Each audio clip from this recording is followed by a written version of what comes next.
പാലക്കാട് ജില്ലയിലെ MSFൽ വിഭാഗീയത. പുതിയ ഭാരവാഹികൾ അംഗീകരിക്കില്ലെന്ന് ഒരു വിഭാഗം പ്രവർത്തകർ. ഈ പ്രവർത്തകർ സോഷ്യൽ മീഡിയയിലും പ്രതിഷേധം അറിയിക്കുകയാണ്.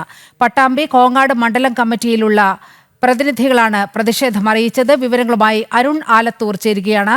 അരുൺ, എന്താണ് MSFൽ സംഭവിക്കുന്നത്? ഇത് ഈ ജില്ലയിൽ മാത്രം ഒതുങ്ങി നിൽക്കുന്ന പ്രശ്നമാണോ അതോ സംസ്ഥാന വ്യാപകമായി പ്രശ്നമുണ്ടോ? നിലിമ, ഈ MSFന്റെ ജില്ലാ സമ്മേളനം പാലക്കാട് ചെർപ്പശ്ശേരിയിൽ നടക്കുകയുണ്ടായി. അതിൽ പുതിയ ഭാരവാഹികളെ തിരഞ്ഞെടുക്കുകയും ചെയ്തു. അതിന് പിന്നാലെയാണ് ഈ MSFനകത്ത് വലിയ രീതിയിൽ വിഭാഗീയത പൊട്ടിപ്പുറപ്പെടുത്തിയിരിക്കുന്നത്. പുതിയ ഭാരവാഹികളെ അംഗീകരിക്കില്ലെന്നാണ് ഒരു വിഭാഗം പറയുന്നത്. MSF പ്രവർത്തകർ സോഷ്യൽ മീഡിയയിലൊക്കെ പ്രതിഷേധം അറിയിക്കുകയാണ്. പട്ടാമ്പി കോങ്ങാട് മണ്ഡലം കമ്മിറ്റിയിലുള്ള പ്രതിനിധികളാണ് ഈ പ്രതിഷേധവുമായിട്ട് രംഗത്തെത്തിയിരിക്കുന്നത്. ഈ മണ്ണാർക്കാട് മണ്ഡലം കമ്മിറ്റി തന്നെ നിലവിലില്ല.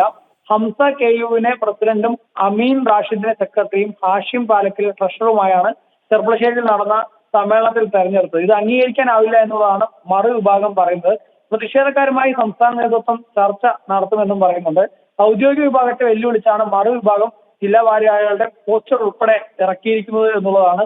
നവമാധ്യമങ്ങളിലാണ് ഇത്തരത്തിലുള്ള പോസ്റ്ററും മറ്റുമൊക്കെ ഇറക്കിക്കൊണ്ടുള്ള യുദ്ധം ഈ MSF പ്രവർത്തകരുടെ ഇടയിൽ നടക്കുന്നത്.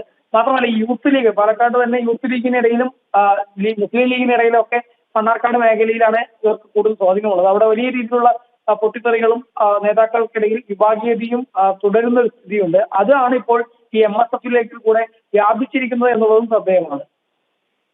പാലക്കാട് ജില്ലയിലെ MSFൽ കടുത്ത വിഭാഗീയത. വിവരങ്ങളാണ് അരുൺ ആലത്തൂർ പങ്കുവച്ചത്.